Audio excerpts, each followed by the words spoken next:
Alright, so how can we evaluate this particular integral?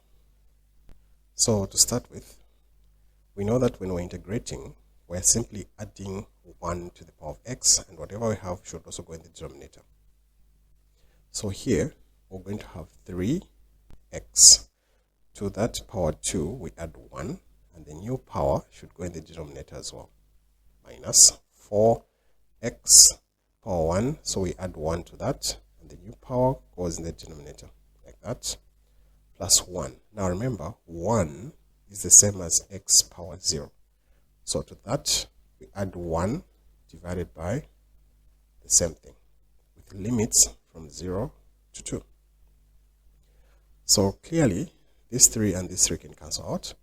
2 can go into 4 2 times. So we're going to have x cubed minus 2x squared plus x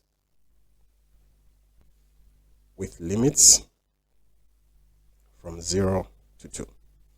Now, if we were to apply the limits here, I'm going to replace x with the upper limit, which is 2, like this.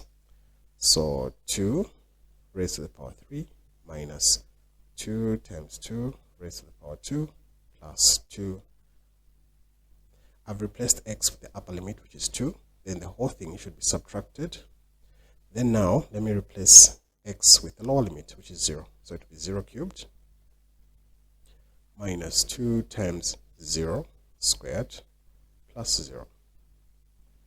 So this will give us 8 minus, this is also 8 plus 2 minus, this is just 0 throughout. So the 8 cancels, leaving us with 2. 2 minus 0, so our final answer is 2. So the integral for this is simply